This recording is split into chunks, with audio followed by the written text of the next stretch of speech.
rather be a dreamer, I'd rather be free, I'd rather be a leader, I'd rather be a queen, I'd rather be a singer in a trashy cover band. I'd rather be a closer, I'd rather be clean, I'd rather be a poser in a magazine, I'd rather be pretty much anything else than your machine.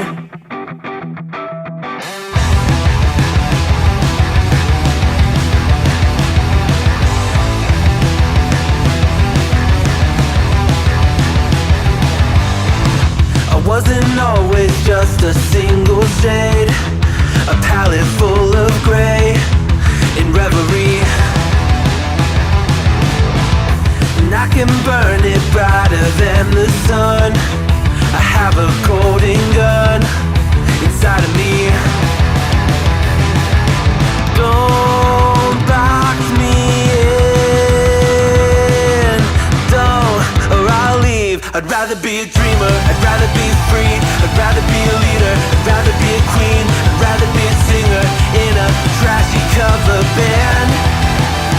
I'd rather be a closer, I'd rather be clean, I'd rather be a poser in a magazine, I'd rather be pretty much anything else. And if I fall behind,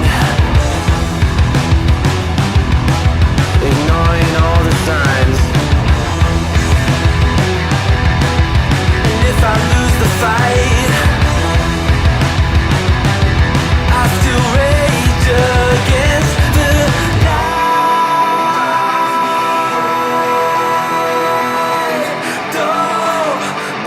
I'd rather be a dreamer, I'd rather be free, I'd rather be a leader, I'd rather be a queen, I'd rather be a singer in a trashy cover band.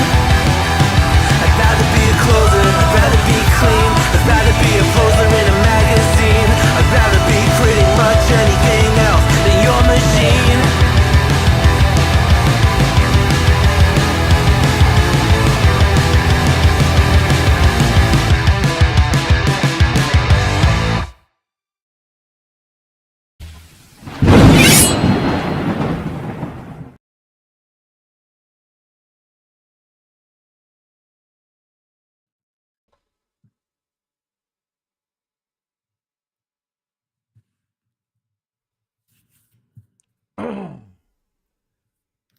Put my controller on charge.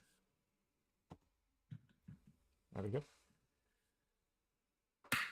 Hello gamers from around the world, this is Boxenberger, the video game enthusiast from Germany, and I would like to welcome you to this week's episode of the World of Gaming and Dutch. It is Avowed launch day.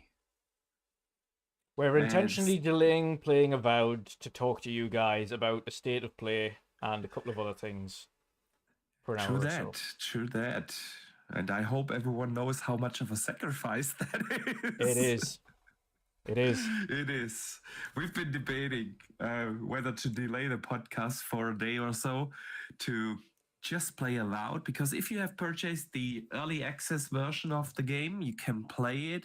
As of right now, it actually launched an hour before we started this podcast. So, yes. Yeah.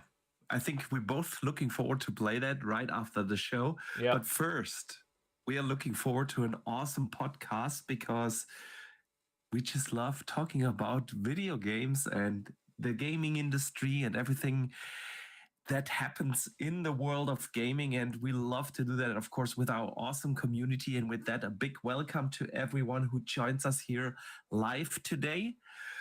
I see a couple of familiar names already in the chat. Welcome to you guys, but of course, a big welcome to everyone who listens after the fact, either here on YouTube or on Spotify, Apple Podcast, wherever you're listening. Yeah. Big welcome. A big welcome. We're gonna have an awesome show here today. And Dutch, my man, how are you doing? Besides being excited for Avowed. Yeah, I've played the opening like 40 minutes. I've already got an achievement for finding a secret area. It's sweet. already given me like Skyrim exploration feels, so I'm definitely going to love this game. See, I haven't done that because it literally launched like 7 p.m. my time. And it's usually when I take the kids to bed. So I took them to bed, read the bedtime story, came down here, set everything up for the podcast. Yeah. And then I decided, okay, I just gotta create my character and then turn it off again. Yeah. So I mean, the premium edition was only like $17.99, so it would have been like what, $20 for you, or 20 euros. But yeah, I've got my character's got a big huge beard. He's got a bald head. He's even got little plaits in his beard. So, you know, so it's just me. I can spend hours in character creators, but I usually don't do it when I play a game in third person, first person, not third person. So Yeah. why spending a lot of time in a character creator that for a character you're never gonna see? So anyway, we will be back here next week with a lot of Avowed talk and what we think about the game when we have actually played it. And some gameplay footage for you. Absolutely. And we'll talk a little later in the show, of course, about the reviews and the debates. But Dutch first, what have you actually been playing? And we want to know, of course, from everyone in the chat as well. Yeah. What kept you busy, man? To be fair, I haven't, because I was away hiking at the weekend and I was climbing mountains. Oh.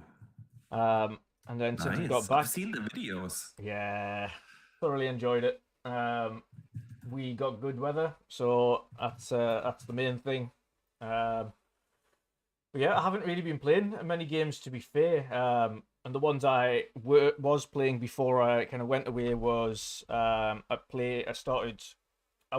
a big RPG bender at the moment, so you know I'm playing the Final Fantasies again, Final Fantasy X. Sweet. But I'm also playing through Kingdom Hearts 2. Ooh. Yeah, the HD remastered collection version. Yeah. And of course, just started Avowed. So yeah. But yeah, I think it's just Final Fantasy X, Kingdom Hearts 2, and now Avowed. So I'm fully on my my RPG kicking up with it, and I'm not going to get bored of it because I love RPGs just in general. Yeah, agreed. Same here. So I've been mostly playing Path of Exile 2 still. The game has just its hooks in me. I think I talked to you about that during the last podcast. On how I improved my build without finding new loot or anything. I just spent a lot of time improving my build, and I've even managed to improve it further, and now I can do easily tier 15 levels in the end game, and that's just a blast. So I'm having a blast with Path of Exile 2 still. And Dutch, we're gonna get into the news of that a little later, but there were some Batman news, and I got the Batman itch again, and I downloaded the Arkham collection. Yeah, nice. It started again, with Arkham Asylum again. See, every now and again we get these itches to play these older games, don't we? That was like me with Kingdom Hearts. I saw someone on Twitter playing Kingdom Hearts 2 again, and I was like, you know what? I think I can play Kingdom Hearts 2 again, so I started playing it again. Sure. So just got the itch. Yeah. Sometimes we get that itch. Yeah. So Pyromet in the chat sends in a channel member chat for being a channel member for 18 months now. So first of all, thank you so much for the continued support. And he says he's playing Sniper Elite Resistance, Cassette Beast, and Blue Fire. Sweet. Yeah, I've seen quite a few people play Sniper Elite. I think you've touched or played a little bit of it too, right? Yes, yeah, I played some. I don't think I played any co-op. Oh yes, I have. I played a little bit of co-op with Pat. Sniper Elite, and I've played some single player campaign as well. I've also went and invaded quite a few people's games and made their lives a misery. So I won all of my invasions. So Nice. Yeah. So no, it is Nice. a good game. It's just more of the same. If you like Sniper Elite, then you'll like the new one. Yeah. I've never really been a fan of the series, but hey, not every game is for every gamer, right? So Yeah. glad people are enjoying it. And H. Julia is playing Kingdom Come Deliverance 2 and Oh, nice. Avowed. Now, of Nice. course, Kingdom Come Deliverance 2. See, I'm still so super torn with it. I didn't want to start it before Avowed It's a big because game. It's a big game. exactly, it's a massive game, probably 100 hours plus, and I didn't want to pause it for Avowed, Yeah. and there's no way I'm delaying my playthrough of Avowed. So Yeah. I've not started Kingdom Come 2 yet, and yeah, the main reason actually isn't the pausing thing. I'm still a little torn. I know when I think about the first game, I've so divided opinions. I so loved the story and the world and the ambience that they set up. Yeah. It's just phenomenal. I love that they are going for this like hyper realistic medieval world building. It's nothing anyone else has done in a game. Yeah. But then the combat comes in, and I just hated the combat in the first one. Yeah. And so I know they've improved the combat in the second one, but it's still the basic mechanics are still the same, Yeah. And I'm not sure if I'm gonna like it again, because this is, and so I haven't decided yet. So if there will be time a little later in the year, I'm gonna play Kingdom Come 2 maybe. But right now, I said no, I'm gonna wait for Avowed. It's just another week for in between Kingdom Come and Avowed, and so now I'm very much looking forward to Avowed. So Yeah. That's fair. all right, Dutch. Yeah, it is. All right, Dutch, let us get into some news, man, because of course there was the big state of play from Sony yesterday, and we'll get to that in a second. But first, Dutch, the news that made me the most happy this week, honestly, wasn't the big news item. Not every outlet reported on it. Not a lot of people have been talking about it on social media, but sometimes these smaller news make me just happy, and very much happy. And that is that Rocksteady is now back at working on a single player Batman game. Nice. Nice. What are your thoughts on this? I mean, everybody hates when I admit this, but I'm not the biggest fan of Batman. I've heard countless times the Batman trilogy was fantastic. If not the best kind of superhero game that was made. However, I've never played it, never had the inclination to play How dare it, you say that? and I will never play this one.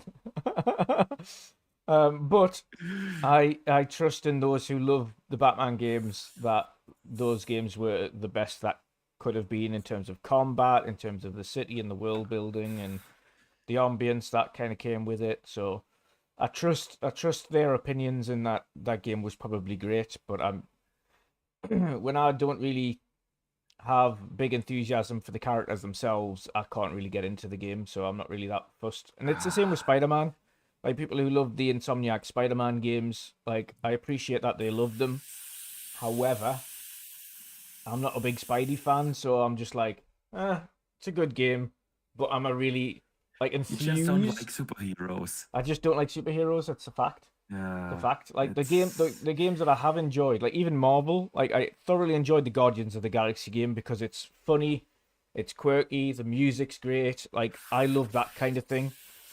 But do I enjoy all the other Marvel stuff? No. No, not my cup of tea. I mean, again, it comes down to taste, but it's something I will never understand. Yeah. Because Yeah. the Batman games are to this day, the Arkham series is to this day the best superhero games ever made. And there's no doubt about it. Especially Arkham City is one of my all-time favorites. You know, I've said that to you before, that there are probably only like 6 games out there that I consider a 10 out of 10, and Arkham City is one of them. Yeah. Um, But it's I always see and- it in the same as, for instance, General C, who's booing me in the chat right now. yeah, rightfully so. Yeah, rightfully but so. but this is the same for me saying, like, I absolutely adore Final Fantasy and Kingdom Hearts games, but he absolutely detests them with a passion, and just you know, each to their course. own.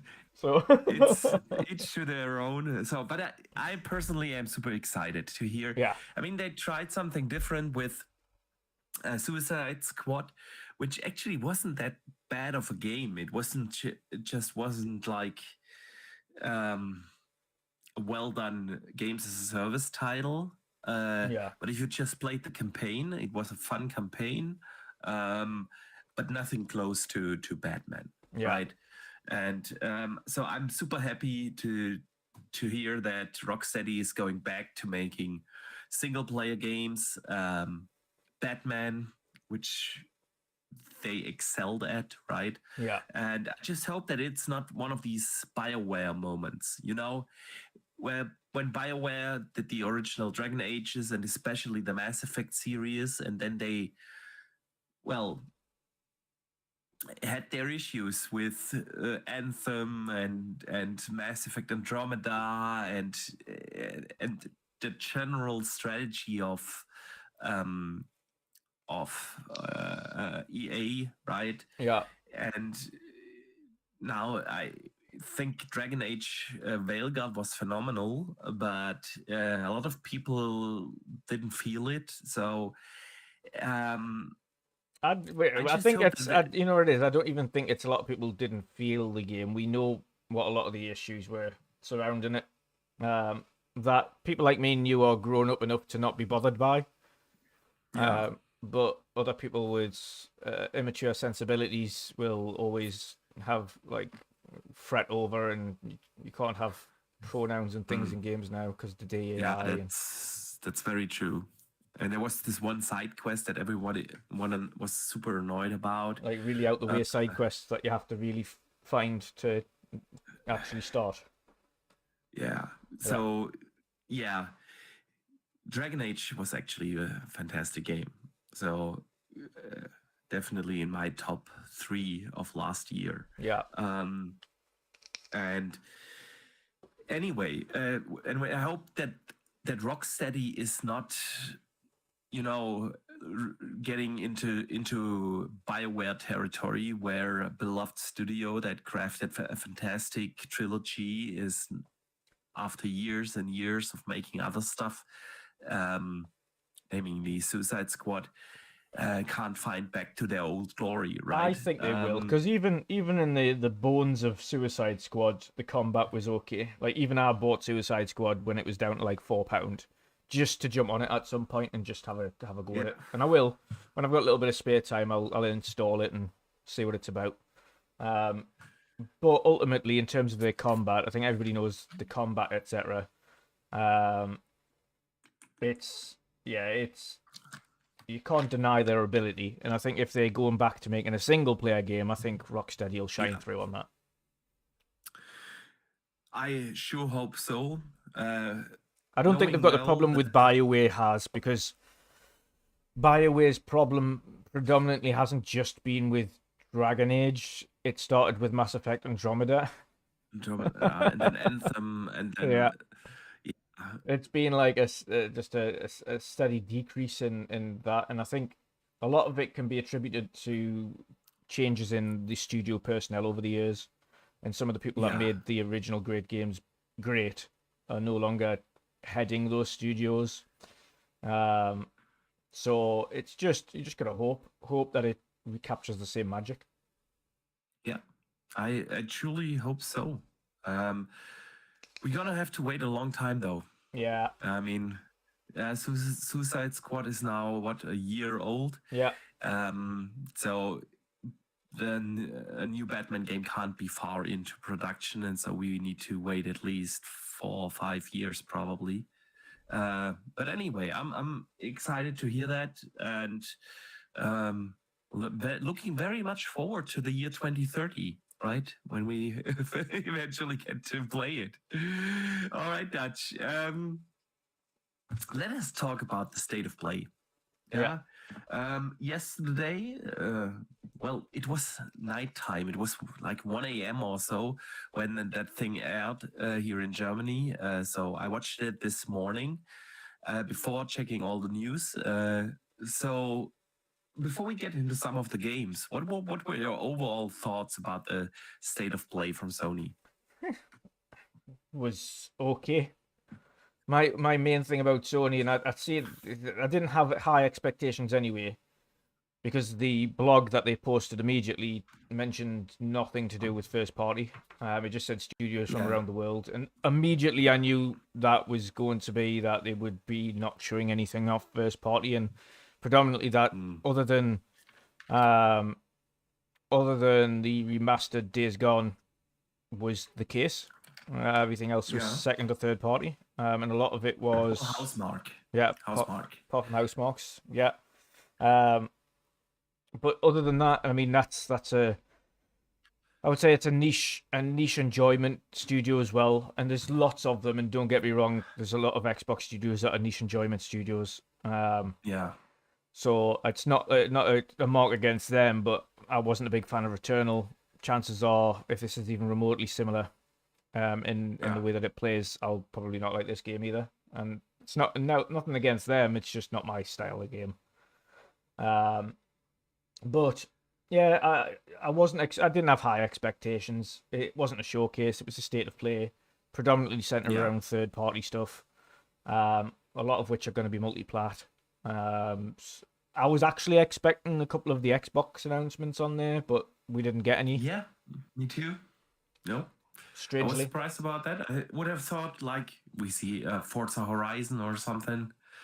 But yeah, nothing about that. I agree with what you said. It depends a little bit on your expectations. Yeah. But I mean, there were plenty of games in there, but almost all of them were like multiplats, of course. And well, you can say that now about every Xbox showcase as well. Oh, absolutely, yeah. But we know that expectation with Xbox now. We actually know this. We know that. My issue is there was really nothing new that excited me. I mean, we'll get to the games in a second, but I'm excited for a game like Borderlands, but I've seen it multiple times before on Monster Hunter Wild and so on. We've seen these games before. Yeah. And there was nothing new to get excited about for me personally in there. So that's the one thing. And the other thing is just, since everyone is so thirsty from Sony to get a proper showcase and get, excited again about the roadmap and everything. Yeah. Such a state of play leaves a different taste than when an Xbox does now. They also do these third party, what are they calling them? Third party partner shows. Partner showcase, yeah. Partner showcase, yeah. I think that's a little bit more descriptive, though. And that's very. It just leaves a different taste. If all you would get, from Xbox is a partner showcase, you also would watch that with a different, like, man, all good, all cool. We have seen this game before. We've seen that game before, and nothing speaks, oh, this is PlayStation, and I think this showcase just showed that, you know what I mean, that there is just no exciting roadmap ahead, and that Sony wasted many years now making these games as a service titles, and that their pipeline is just bare dry. And I know this wasn't this state of play wasn't the scope of like being a proper showcase, but since we don't get those from Sony anymore, and there is just nothing, it just, you know what I mean. This is just different, and them wasting so many years on things nobody wanted, and things that will never see the light of day. Yeah. Or have seen the light of day for like a week, like Concord. And now all their studios start with new projects, but we know that they are years out. It's just something, right? But let us talk about the games. But before we do that, I need to shout out Pyro Matt, who sends in a £5 super chat and says, Monster Tamer fans need to play Cassette Beast. The deluxe edition is on sale on Xbox right now, and it's his personal game of the year 23, and it's on Game Pass too. What's this game? Cassette Beast. Oh, Cassette Beast, yeah. Pyro is... How do you pronounce it? Cassette? I think you thought you pronounced it cassette. Cassette, yeah. Cassette Beast. Cassette Beast. Okay. All right. So...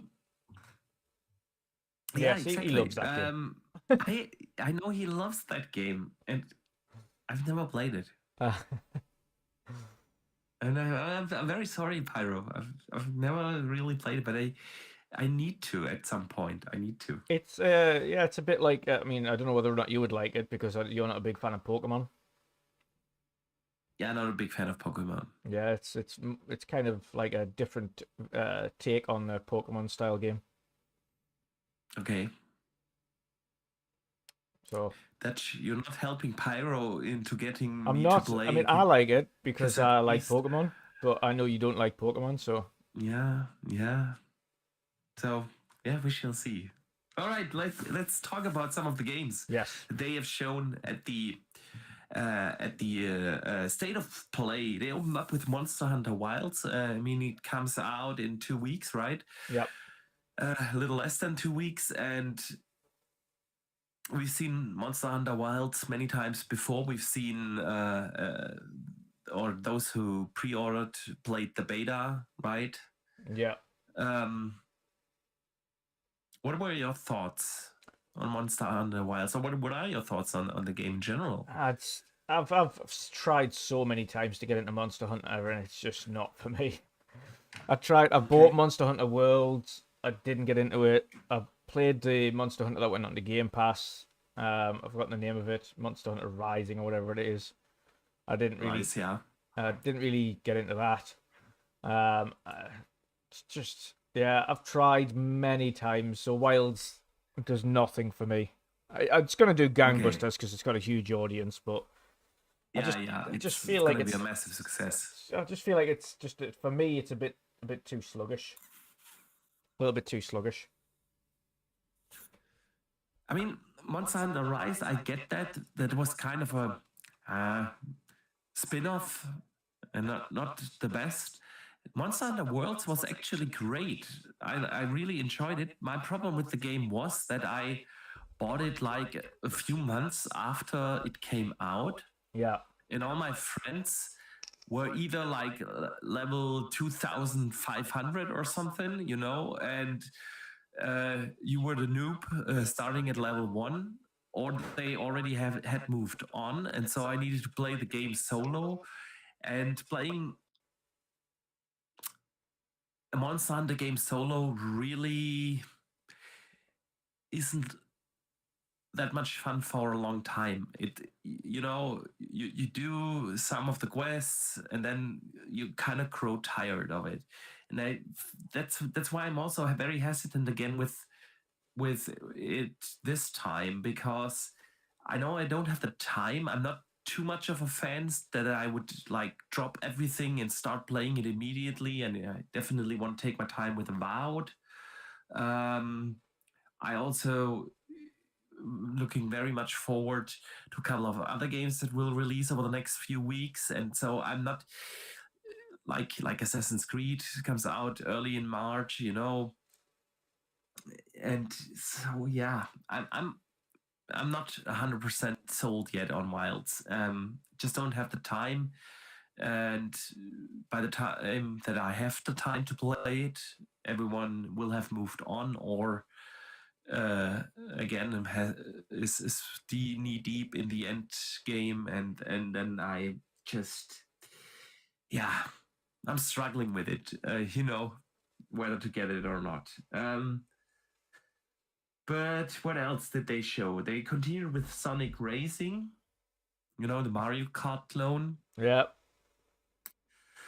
Well, Woo! woohoo! Then they've shown the Yakuza pirate game, man. Yeah. And now, not for me, Nope. but Not for me. I know a lot of There's people, a lot of people that excited are super for it, though. excited. A lot of people. Yeah. Yeah. Yeah, also in our community. Mhm. And if you do enjoy the Yakuza games, it does look fantastic. It's quirky. It's got the humor right. And they've got better pirate mechanics than Skull and Bones. So I mean, it doesn't take much to have No. better pirate No. mechanics than Skull and Bones. So no, it doesn't. But yeah, I'm excited for the folks that are looking forward to the game. Yeah. But again, it was also a game we've seen so many A times lot before, of times before. right? Yeah. Yeah. What else have they shown? WWE 2K was in there. Woo. Oh, okay. We Yep. got that I'm not a covered. big fan of men in like wrestling with each other. You know. Yeah, I've never been a big wrestling fan. I mean, maybe that would be different if I lived in the United States. I don't mind combat sports when I know it's actually real combat sports. I draw the line at people Yeah, putting on a show where it isn't actually like fighting, and it's just essentially Nacho Libre. In fact, Nacho Libre, American, the Mexican wrestling is significantly more entertaining than WWE or WWF. yeah. I'd much rather play a game on Nacho Libre. At least it's like ridiculously somersaulty, acrobatic moves that they've got going on there. Dustin in the chat says wrestling is better than soccer, Don't be silly. which I would hardly disagree. I would highly disagree. I'm I would highly sorry, disagree. Dustin, but it's just nonsense. All right. Well, the next game they've shown, I'm very much looking forward to it, and that's Borderlands 4. Yep. And I know. Speaking of which, I you're not the- reinstalled Borderlands 3 the other week, and I need somebody to play it through with. I put that game down not long after it launched because I didn't have anybody. I didn't have anybody to play with. Yeah, I need. That's essentially it's more fun. I always found Borderland games are more fun when it's co-op. I didn't find them anywhere near as fun by myself.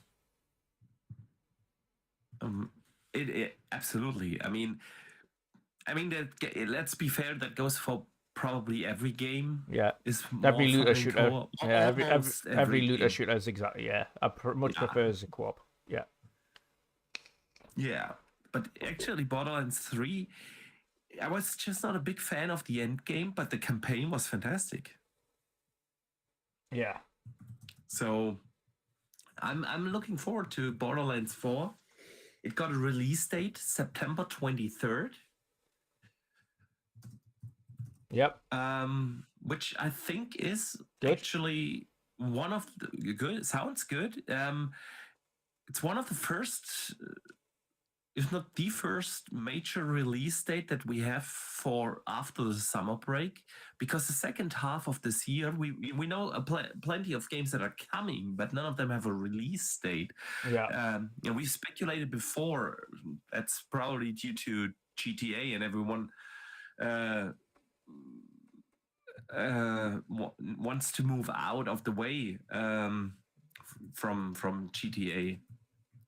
But yeah, they settled down, and 23rd of September sounds like a good plan. If it's not too crowded in that area, because Borderlands is one of these, I would consider it a AAA game, but I don't think Borderlands 4 has enough hype to survive in between other major releases. So, and I want it to be successful because Borderlands is just pure fun. It's a game that doesn't take itself too serious. It has great looter shooter mechanics. It's always been a fun experience when I played it. Yeah. So since you said you downloaded Borderlands 3, I can download it too, and then we could co-op, man. Yep. Borderlands 3. I haven't actually played all the way through, so I'd play that on co-op. Yeah. Sweet. If we can pull ourselves away from Avowed. Yeah. No. I know. Yeah. I've literally just staring me in the face right now. I've got very strong will to not be playing right now. Not the best point for a podcast right now. Like doing a podcast an hour after the game comes out. Yeah. So, okay, with that we have the first major release for this fall holiday season with Borderlands in September. The Dutch, and then we got a game that I know you are super excited for, Split Fiction. Oh god, yeah. I've already got that pre-ordered. Yeah. Got that pre-ordered. I think I'll play a General C. You'll be playing Split Fiction with me because we've played all of the other games from Joseph Fares. So I'm gonna have to drag you into this one, Jen, and I know you won't turn us down. So, I mean, it does look fantastic, right? The makers of It Takes Two have a new game, and it does look phenomenal. So that was cool to see again. Yeah. But because, well, we have seen it before, right? Yeah. But I really do like this going back and forth in between, like a high fantasy setting and a cyberpunk-esque setting, and it Dustin says it looks like It Takes Two DLC. No, it doesn't. Nah. I mean, you can tell that it's from the end, that they definitely took the formula. Yeah, it's a formula that only they've really done, and it works well. And the one thing I love about these games is that only one person needs to buy it for two people to play it, because you get a friend pass with the other one. Granted, they don't get the achievements, and that's fine, but they can experience the entire game without picking it up as long as you buy it. Yeah. Fantastic idea. I love that. Absolutely. So then we had, what else did we have in there? A couple of smaller games, and then Directive 8020 was there. Midnight Walk was there. Onimusha. Yep. Got a release window for 2026. Yep. That'd be cool. Anything on Onimusha? Yeah. Yeah, it's an oldie. It's great to see it come back again. But with things in 2026, I mean, with so many games coming out in 2025, I think my brain is just focusing on all the stuff that's coming out this year. I'll look forward to next year. And the only 26 game that I can genuinely say I'm already super excited for is Gears E-Day. Yeah. Of course, assuming it comes out in 26. Yeah, exactly. But yeah, with so many awesome games ahead, it's kind of... As soon as they mention 26 on a release date now, I'm just like, okay, cool, move on. Yeah. And probably it's also something because we've been burned over the last decade so many times with games getting announced early and then it takes years for them to come out. So it made it harder for me to get excited about something that I know is years out. Yeah. You know, I rather Yeah. focus, and it's also not like in the very old days when you think back to the N64 days or so, when you had like 3-4 major releases a year and that's it. Yeah. We're now literally getting every month at least 2 major blockbuster games, tons of indie games in between, or smaller experiences in between. Yeah. And so there's really no need for me to be like super enthusiastic about the stuff that I know is years out.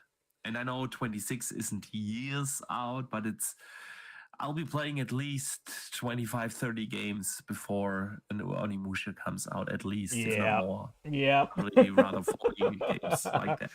Yeah. So, Exactly. yeah. Metal Gear Solid was shown Yeah. for the 431st time. Yeah. It got a release date. Actually, I don't know whether it already had a release date. It didn't. But Yeah, I think it had a release window. a window. Okay, so now it's got a date. Yeah. It's also coming out this fall season. It's on 28th of August. It's late summer, early fall. Yeah. Probably kicking off the period after the summer break, right? Yep. You excited for that? Yeah, I'm excited for that. It's one of the only games, Metal Gear games I haven't played. Snake Eater. So, yeah, I'm looking forward to that. And I get to experience it in its brand new form and not its original form, so it'll be up to date, and I can probably enjoy it a bit more. Okay. Yeah, since I'm not a Kojima fan and not a Metal Gear Solid fan, I don't get the hype. But Did you good play for the those original? people. I did listen. I played Metal Gear 1 and 2. Which one was Snake Eater? Snake Eater was 3. Was that the third? Yeah. 3. Then I never played it because I played 1 and 2 and absolutely did not enjoy them. Oh. I don't know. I know I didn't play 3, and I don't think I played 4. I played 5 again when it came out. Yeah. Never finished it because I got so bored. Honestly, I don't understand what people like about these Kojima games. It's an awful storytelling. It's It is really convoluted, but I do enjoy the gameplay mechanics also Yeah. feel clunky. You know, the shooting doesn't feel good. The stealth doesn't feel good. I don't know. It's just beyond me. But hey, people seem to enjoy it, so kudos to them. Hell is Us was shown. Yes. Coming September 4th. That looks good. Still looks really good. Yeah. But also multiplat, right? Yeah. Of course, there can't be a state of play without Sony announcing another remaster. Of course. Of course. And this time it was Days Gone. Yes, this time it was a game that they cancelled the second one for, so they're now remastering a game they don't care about. Yeah. It's still beyond me how they could have made that decision, because people enjoyed Days Gone. Yeah, I know platinumed had a it, rough and I really don't. launch with.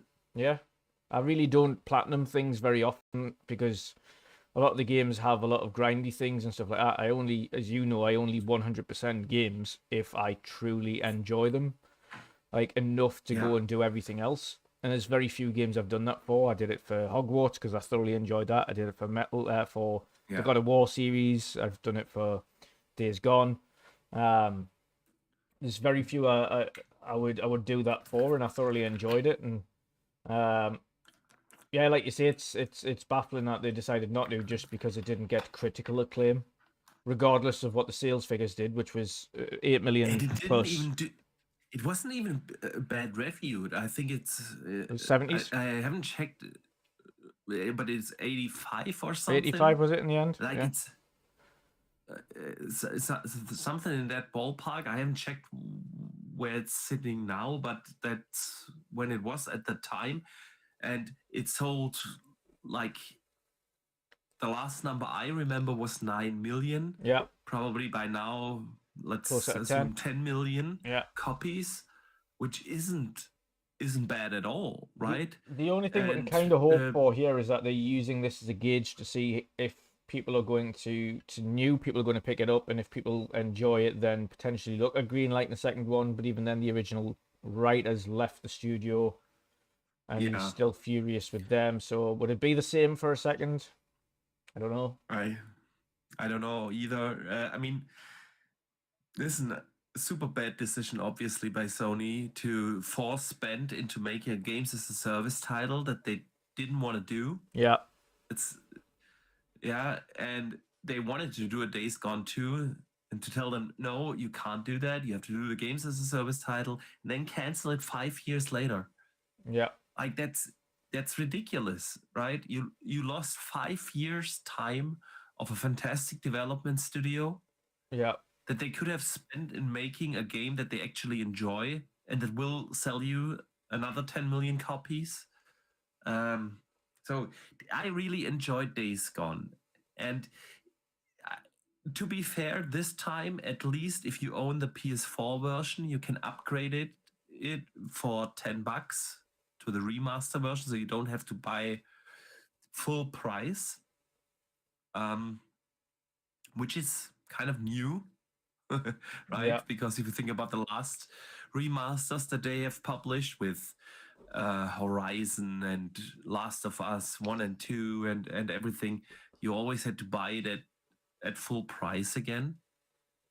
Yeah. And so at least it's a $10 upgrade or €10 upgrade. So yeah, it comes out April 25th. Yeah. I don't know if I'll have the time to play Days Gone again, but I would be intrigued because I honestly enjoyed the game. It was I've fantastic platinumed it now, story. so unless they add more trophies to it, I don't have a reason to. As much as I loved it, that's like it would just be getting it just for the quick platinum. And as everybody knows, if you buy the early upgrade for if you buy the upgrade for a game that was PS4 to PS5, you get the platinum automatically. That would be it. That's all I would get. I would pay $10 to turn the game on and get the platinum. Woo! Well, I don't play the games for trophies or achievements. I play them because I enjoy them. Yeah. So I did enjoy it, but it's been 5 years or so since I've played it. Yeah, for me, it's the same with God of War. Like I thoroughly enjoyed God of War 2018, and I thoroughly enjoyed Ragnarok. But because I finished everything there is to do in that game, I don't want. Like even when I switch it on to play it again, I'm like, no, I just don't. I've finished everything here, so it doesn't have the same kick that it did the first time I played it, and I don't want to ruin my thoughts on it.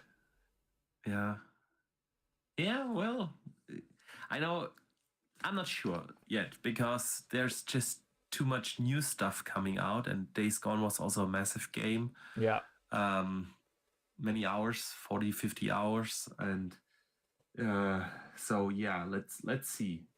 What else did they show?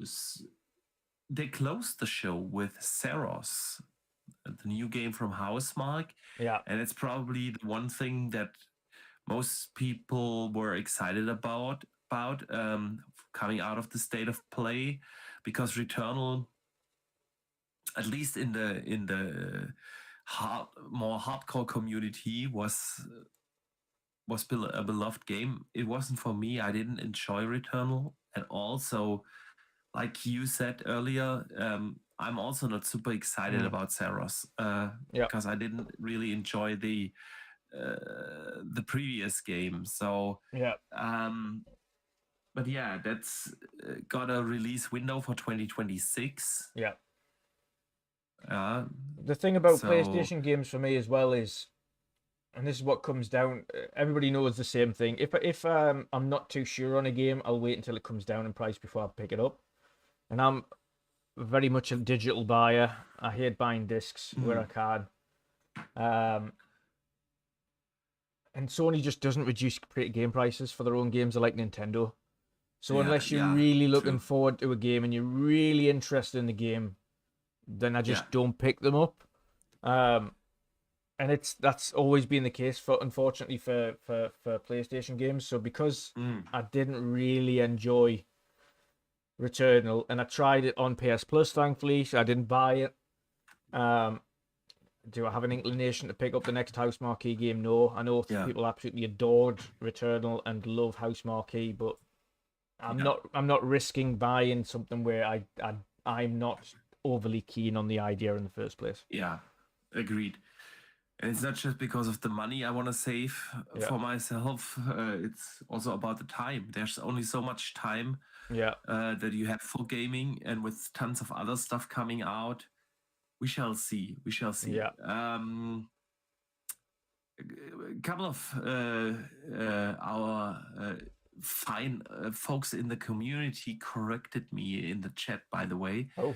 Because I said Days Gone sold 9 million copies plus, and Dustin and Pyro, they corrected me. It had 9+ million downloads I think before it went on to PS Plus, it had before it went on to PS Plus, it had 8 million sales across PlayStation and PC. Before it went on to PS Plus. Okay. So.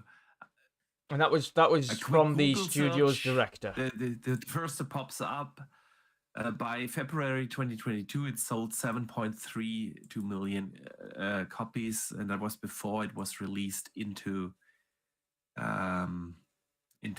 Game Pass. So yeah, the 9 million I mentioned were probably right. Yeah. So that was a quick Google search, but. Yeah. It's an underappreciated game specifically by PlayStation. Yeah, numbers weren't bad on Days Gone. They were just not on par with a God of War. But that's the problem is PlayStation were in a bit of a weird one at that point. And this is what always baffles me, is that they always held all of their first party titles to the same standard that they do Uncharted and Spider-Man and God of War and Last of Us. They expect all of them to hit 20 million plus, and if they don't, it's not a good. That's exactly how they kind of went down that page with absolutely with Ben Studio. Yeah, and it's so unfortunate, man. So unfortunate. All right, I mean, that was the state of play. So overall, nothing that was super exciting, especially again with the fact that they don't have a proper roadmap to look forward to. First party content is gonna be rare over the next couple of years. You will have like the occasional game, Ghost of Yotei, coming this year somewhen.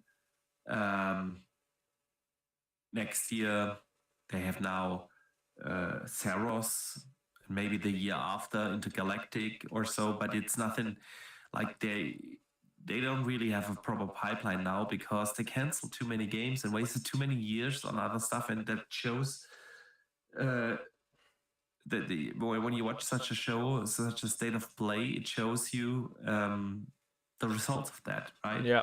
So there were a couple of good games in there again, like a Borderlands, which I'm super excited for, but again, we've seen it so many times before. So for me, it wasn't really an exciting showcase. Yeah.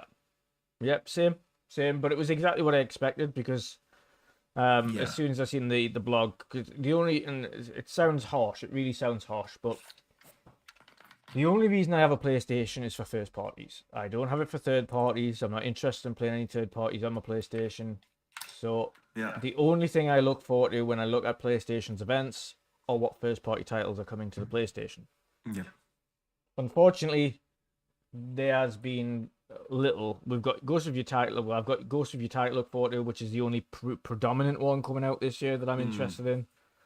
I'm not asked about Marathon or anything like that. Like, really doesn't bother me. Ghost of Utah is literally the only one, so that I'll switch it back on again when Ghost of Utah comes out, and that'll be it until whenever the next good game that I want to play is. Yeah. Unfortunately. Yeah. Yeah. Same here. It's exactly the same for me. I use my PlayStation as the exclusive machine. Yeah. Since I own all consoles, I just prefer to play my third parties on Xbox and occasionally PC. But yeah, and PlayStation is my exclusive box, and yeah, I won't be turning it on that often over the next couple of years. That's unfortunate.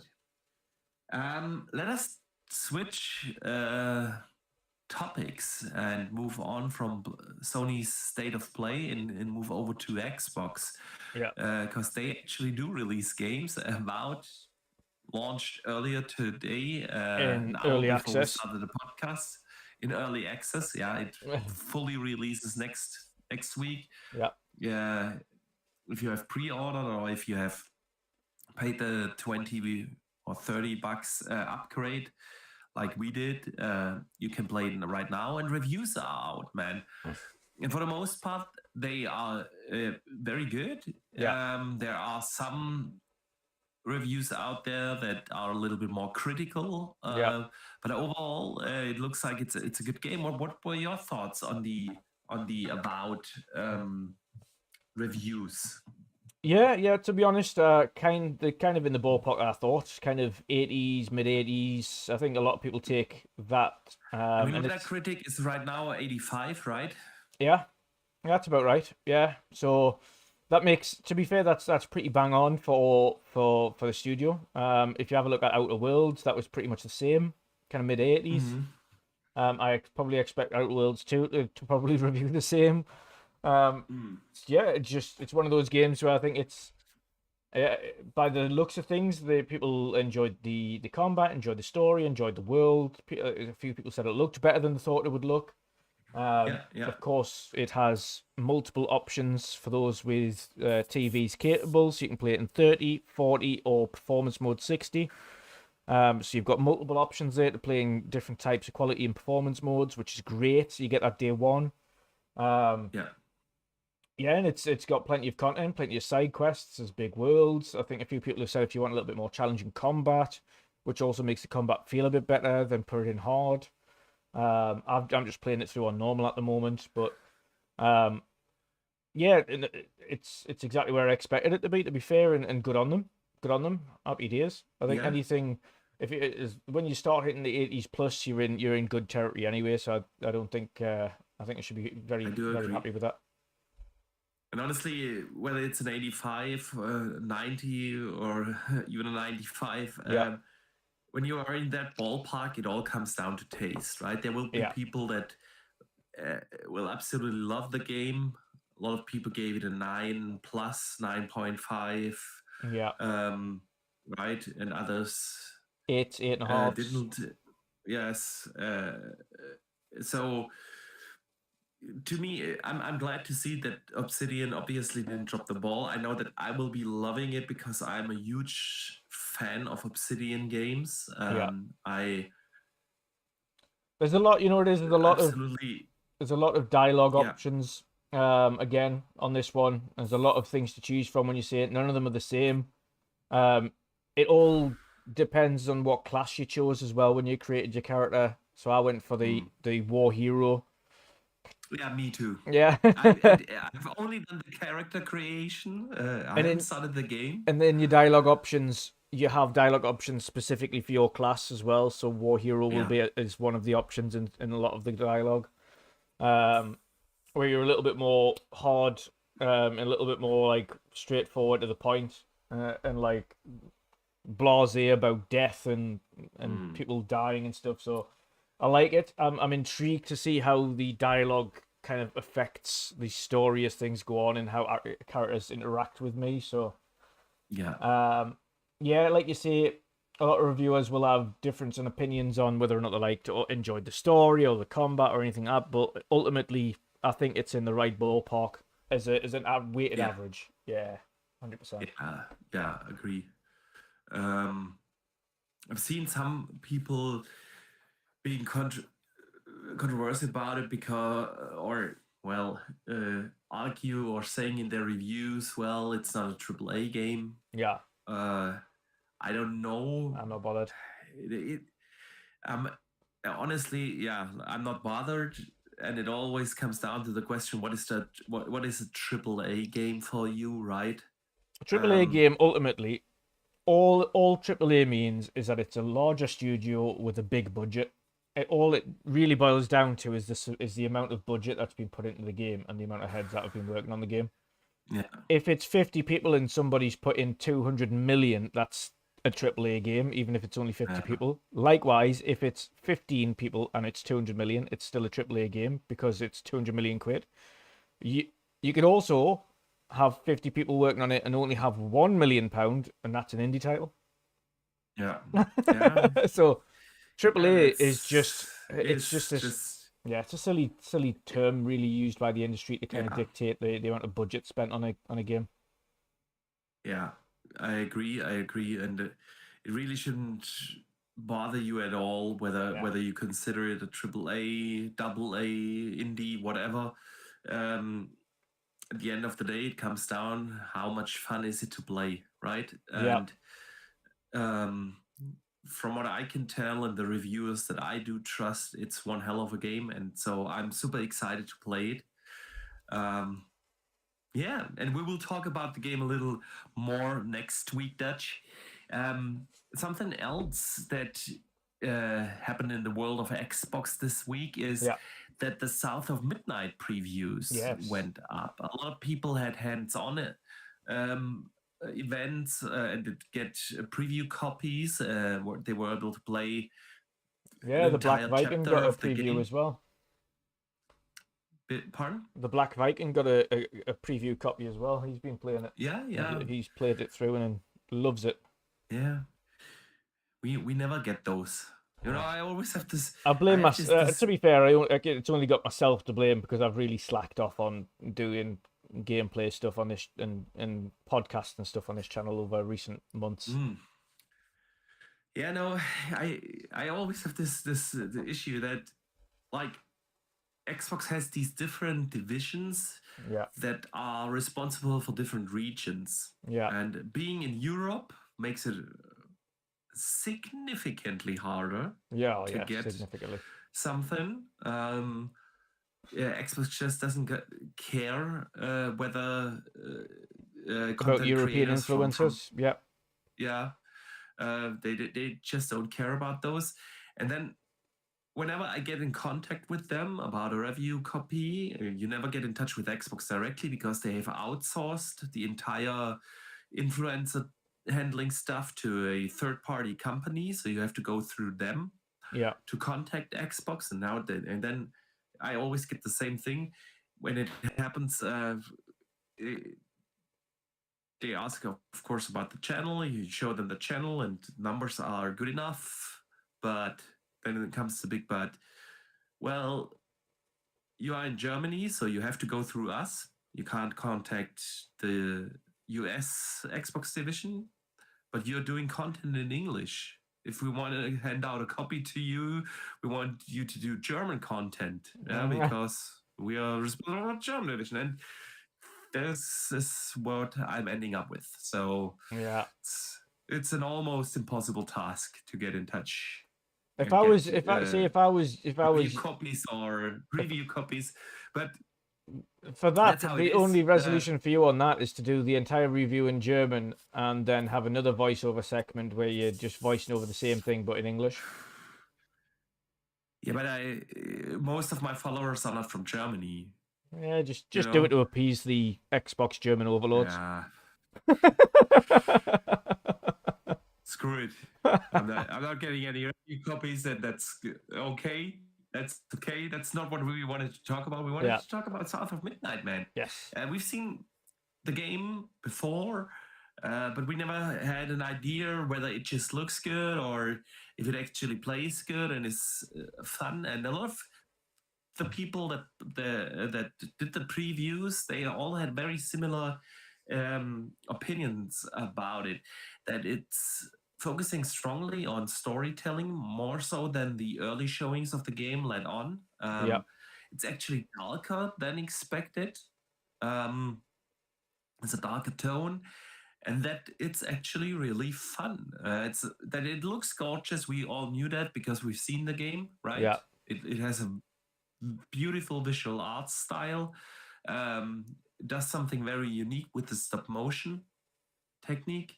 Yeah. But yeah, how does it feel to play? And everyone said it's fun. It's got good traversal. Combat is good. Of course, it needs a little polishing, but they got another 2 months, right, till release. But overall, it's fun to play. It's got a good storytelling from the part that they played. They all got to play chapter 3 of the game. Good story, good writing, and everyone loved the music. Yeah. Because they actually have full songs in the game, not just like the typical soundtrack of a game, but actual songs with singers, Yeah. right? Which not a lot of games do. Yeah. Yeah, I mean, if you think back, I don't know, for instance, to Red Dead Redemption, yeah, they had this one moment in the game where they actually had a song with a singer, but it's not very common, and you don't find it often in games. Do you have that? And apparently, it fits really well. So yeah, man, it does sound like we can all look forward to South of Midnight very much. Yeah. What were your thoughts on the previews? Yeah, I'm actually relatively surprised when I heard that people are getting reviews for South of Midnight as early as they have. Correct me if I'm wrong. South of Midnight comes out in April. April, yeah. Yeah, so like couple of months away, and they're already getting previews of a game. That's a sign of a relatively confident studio there and a relatively confident Xbox to get previews out for a game that's 2 months away. And especially the amount of people that they've got previewing it. Like I say, large and small that I've seen. And it's great to hear about it. And like you say, a lot of positive feedback. Both in terms of the story and the gameplay. I've heard, of course, it doesn't outstay its welcome either. It's like I think 12 to 14 hour game. So it's relatively short, which is a relief to me. Again, I love these nice breaks where you're going from Avowed, which is like 30 plus 40 hours. Then you're going into South of Midnight, which is 12 to 14. Runs, and then you have a smaller experience. Yeah, you have a big one again. Yeah, that's perfect. Perfect. It's a nice change of pace. And that I think shorter games like that make you more inclined to play through again and pick up little bits and bobs if you want to do a 100% playthrough, because it's not as long to go through it. With the big games, with the big bad games like Avowed and Skyrim, things like that, unless you absolutely love the game to no end, you're not going to go and play through it again to get up all the secret bits. So, So yeah, I'm looking forward to it. It's one of the games that I think will be a surprise hit. Agreed. I don't think a lot of people have it on their radar, but it feels and looks like it's gonna be a surprise hit indeed. Mm-hmm. Indeed. Yeah, Dutch. Let us move on from Xbox and move over to Crytek. They also had some news this week. Yeah. Besides, of course, a bunch of layoffs. They laid off 15% of their people. Yeah. Of their staff, which is never a good thing to hear, right? Yeah. They've also announced that they put the development of Crysis 4 on hold. And they rather focus on making more content for Hunt. I mean, General C will be happy about that, but I'm not. Yeah, but he's probably the only one, right? Yeah. And I really don't get these studios anymore, because let's face it, the one thing you could have learned from the last, let's say, 5 years or so. Oh, even General C's not happy about it. Yeah, but again, but then should have learned by now as a studio is make the games that people actually want. You know what I would love though, and this is you don't in most cases want to advocate for consolidation, but I think Crytek needs purchased to give it a bit more stability and financial backing. They've been struggling for so For many a long years time. financially. A long time. For a very long time. Yeah. Granted, I mean, Hunt was fairly successful for a studio of that size, but yeah, it's like everyone was excited when they announced Crisis 4. Yeah. Yeah, that's the game we want from you, besides Arise 2. Yeah. But that's the game we want you to make, right? And now they put that after the announcement has been, what, 3 years? Yeah. At least. It could be 4. Maybe someone in the chat knows, right? After 3-4 years, wasting time. Yeah, again, it comes down. If you put that game on hold now, that time is wasted. I mean, on hold doesn't mean it's canceled, I know, and you can argue here all day long, but at the end of the day, as a studio, you need to make the games that people actually want, and Crisis 4 was one game that everyone looked forward to. And they don't do much with their engine either. Yeah, the only game I can think of is Kingdom Come Deliverance, actually. Yeah. It came out with and they have a fantastic engine out there. Yeah, they're not doing much with that engine either. Licensing it out to more studios and so on. It's a shame. It is, yeah. And we can wave goodbye to a Rise sequel anytime soon. Yeah. That's probably, honestly, never gonna happen. Unless Microsoft buys them at some point. I think they should. They get an engine as well as the team. Yeah, agreed. And I mean, it is a good studio. They make great games. The Crisis games, Crisis 1 to 3 were awesome, right? They were really fun. Rise was a game everyone enjoyed. It suffered a little bit under the, well, let's say, troubled launch of the Xbox One. The game in itself was phenomenal. It still looks more beautiful than a bunch of games that come out this year, 10 years after it came out, right? And then Hunt, well, I don't know what to say about Hunt. It was fairly successful for such an ongoing game from a studio of that size, but it never set the world on fire, and it's got its little niche community, but I don't think that's what they need to do to become financially stable again, right? Yeah. So yeah, I agree. It's a shame. But I think a lot of independent studios are finding themselves in the same position. Yeah. It's not to say the big guys aren't either, because the big guys have let go of teams, but even Sony, as we've seen a lot of consolidation with them, especially even recently.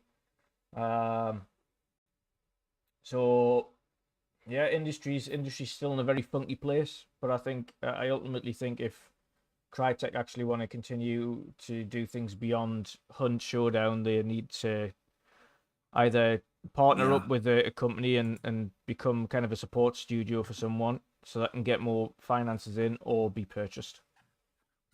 Yeah, I agree. Another game that was put, well, not on hold, but apparently got a reboot a few months ago, many years after its announcement, was Wonder Woman. Again? From Warner Brothers, yeah. They have reportedly changed the director of the game, and it has been rebooted just a few months ago, and is now again years out, which is also kind of weird. We don't really know what the game would have been, but given that the studio made the actually really awesome Lord of the Ring games, right? Yeah. I was actually looking forward to see what they do with a Wonder Woman game. But yeah, also been not put on hold, but yeah, we probably don't see that game anytime soon if Yeah. it ever comes out. Yeah. It's a shame. I think a lot of people, but I Alright, think the Dutch. problem with a lot of studios these days as well is they have a sound base idea as to what they want to do for a game, but they haven't really fleshed out the idea before they start making it, and then their initial ideas turn out to be relatively Yeah. shallow, and then they're like, right, okay, we need to do something else with this, and I don't know what, and then it ends up just getting put back and back and back. Yeah. And true that. There's nothing I can add. It's a shame. Yeah. And if you think about all the years that are wasted at these studios, right? Oh yeah. Yeah. Dutch. We can already move on to the community questions because we got a ton of them and we have a bunch of really good ones in there that will strike up a great conversation. Yeah. The first, so for everyone who doesn't know just yet, you can write in community questions or topics you would like us to discuss. Each and every Wednesday, we put up posts on Blue Sky, of course, on Twitter or X, and so on, and or here on YouTube directly, and write in questions or topics you would like us to discuss. We get one question in the community from Caroline Gamer actually right now, asking, when is Replaced releasing? Yeah, Replaced has actually been delayed to 26 again. So Replaced is,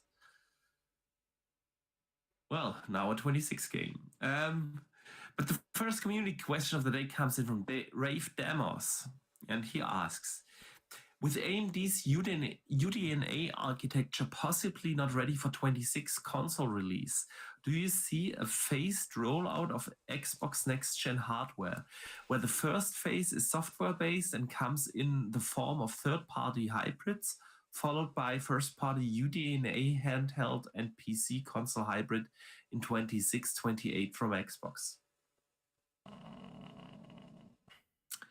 It's a fantastic question, man. Because yes, UDNA, so for those who don't know, basically the successor to the RDNA architecture, GPU architecture from AMD, is basically their next big thing. Yeah. Was actually supposed to come out end of this year, early next year, and it doesn't look like it'll be ready. It doesn't look like it'll be ready actually for 26. Yeah. It could very well be. Could. It's a could. Yeah, it's not confirmed. It's a could. But it kind of looks like that UDNA is not going to come before 27. And so with Xbox, rumors out there that they are aiming for a console release in 26, it really brings up the question, what are they doing? If UDNA isn't ready, they kind of, because we all assume they are not going to use the old RDNA architecture anymore if UDNA is on the horizon, right? Yeah. What does it mean for the console? And I mean, he brings up a good point. Is this because we've heard Jason Ronald at CES and Phil and everyone talking about that they will show us this year what the platform team has been working on, and it's heavily rumored that it's like a new kind of operating system for the Xbox. Yeah.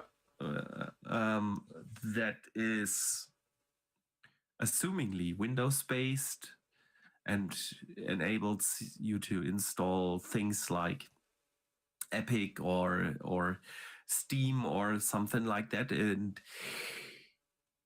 if the hardware isn't 26 because AMD isn't ready with UDNA, what do you think is gonna happen? Because I have my thoughts.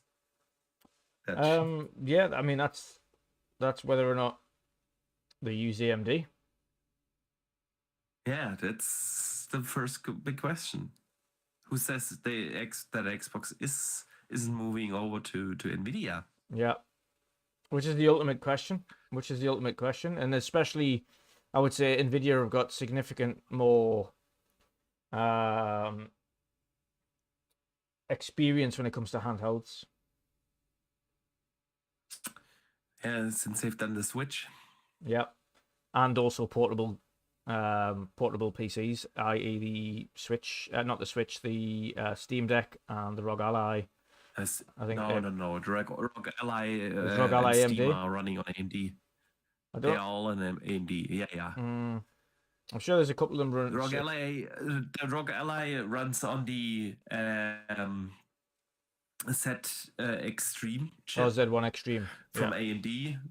The Z1 Extreme, and the Z2 is on the horizon, and it's heavily rumored that Lenovo and ROG Asus are bringing out upgrades to that. Yeah. No, they're fully on AMD, but I'm with you.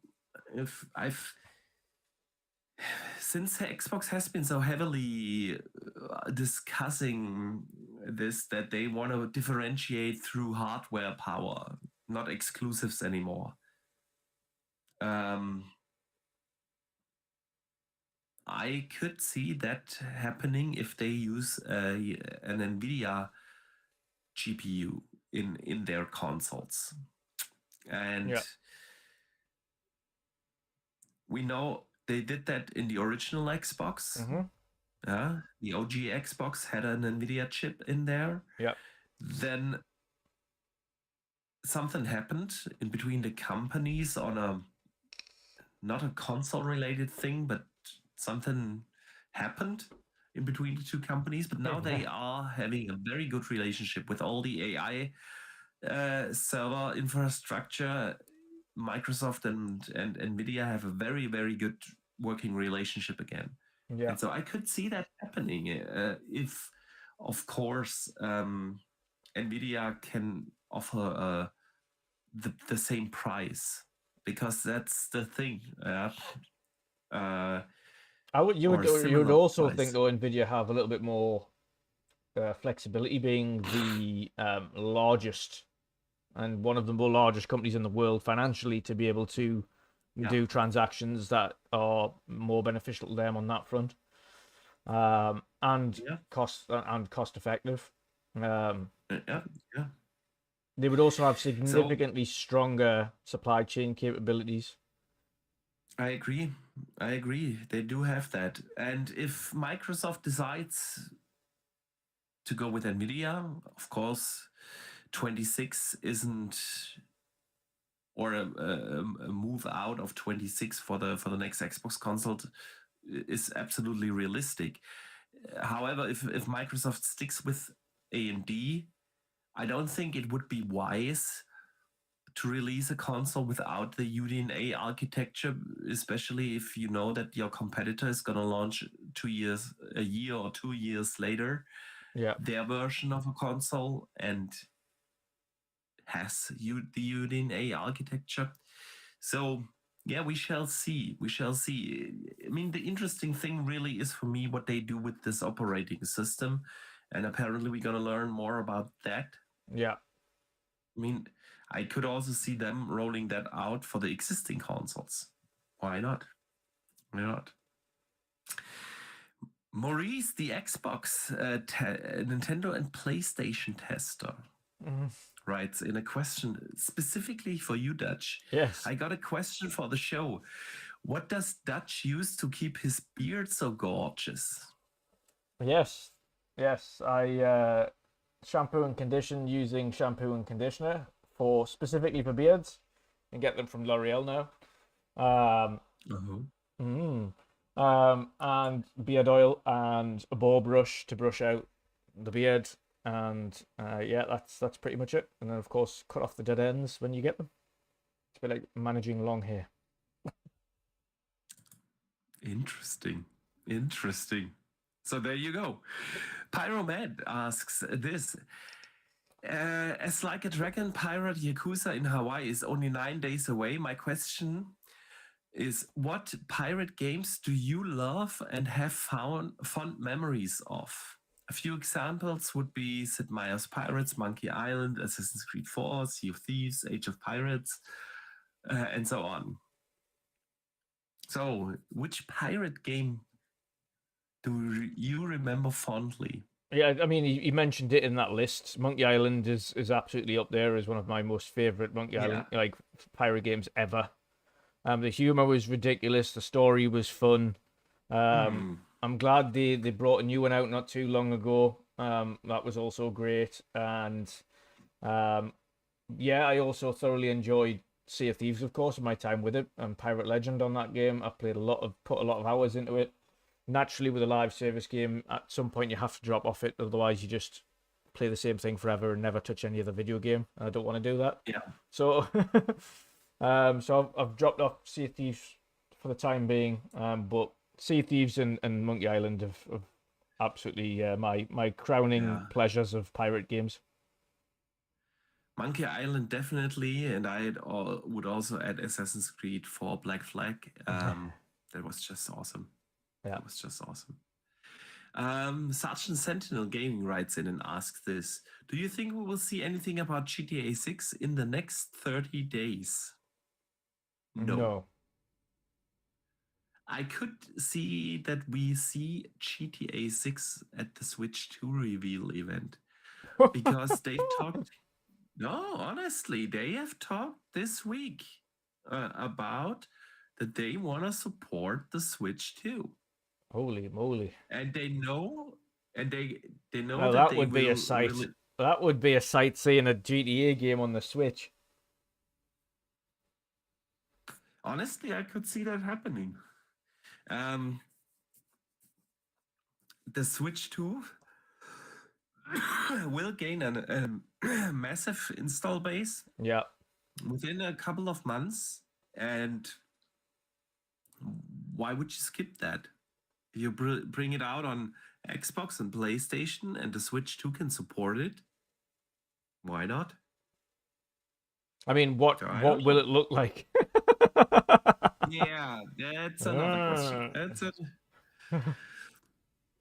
The Big Bridge writes in, an easy question this time. What's your video game Valentine? A video game character which you would take on a fancy date and a long drive? Pan I'm also sticking with CD Projekt Red, but I'm going for Triss. Okay. Triss Merigold. Yeah, it's Pan Am for me. All right, we got that settled. Okay, Clute writes in. What would be a remake you're really looking forward to? I would love to see a remake of the first Resident Evil and Devil May Cry. Final Fantasy IX.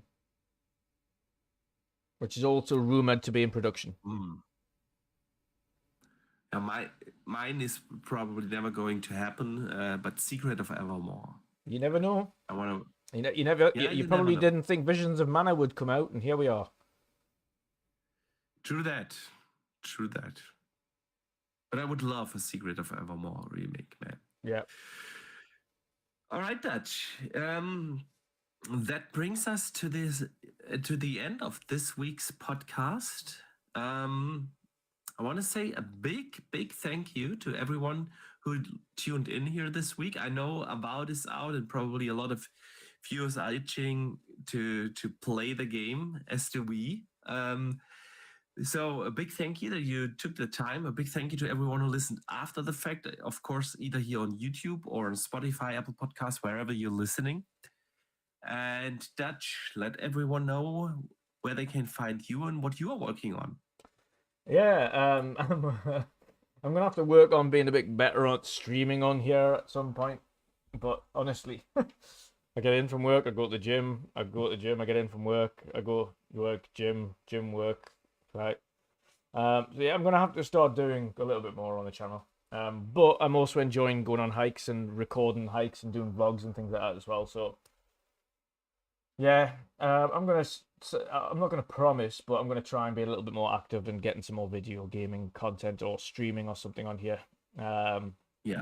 Yeah, I think that's it. Just keep an eye on the channel, and if I manage to get a few more bits up, then happy days. And ultimately, that'll be what I try to do. yeah, sweet. And of course, we will be back next week, Thursday, 2 p.m. Eastern, 7 p.m. UK time, or 2 p.m. Central Europe. And here's fingers crossed for some more news. Yes, please. And until then, I think most people will play Avowed. And if you've got it. If not, yeah. If you got it. If not, it comes out next week for everyone. Yeah. And we will have a more in-depth discussions about our thoughts on Avowed next week. And I'm looking forward to playing it. And until then, don't forget to game on.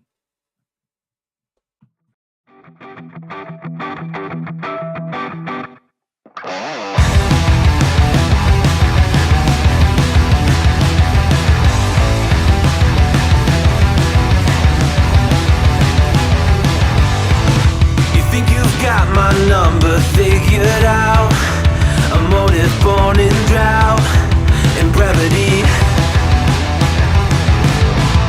And if I'm not the soul of your design, I blatantly decline your remedy. Don't box me in, don't, or I'll leave. I'd rather be a dreamer, I'd rather be free, I'd rather be a leader, I'd rather be a queen, I'd rather be a singer in a trashy cover band. I'd rather be a closer, I'd rather be clean, I'd rather be a poser in a magazine, I'd rather be pretty much anything else than your machine.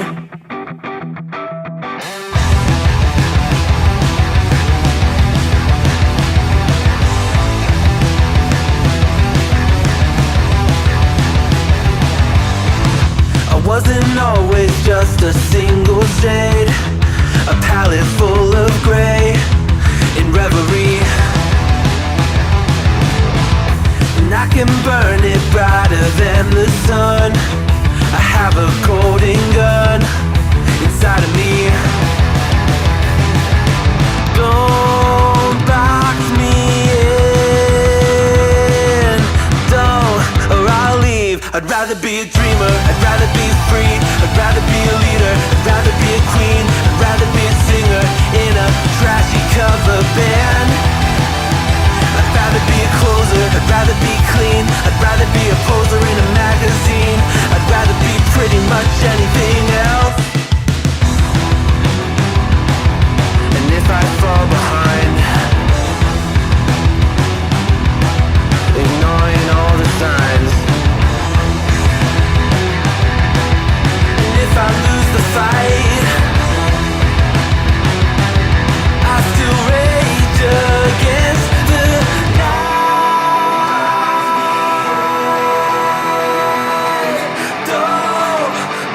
I'd rather be a dreamer,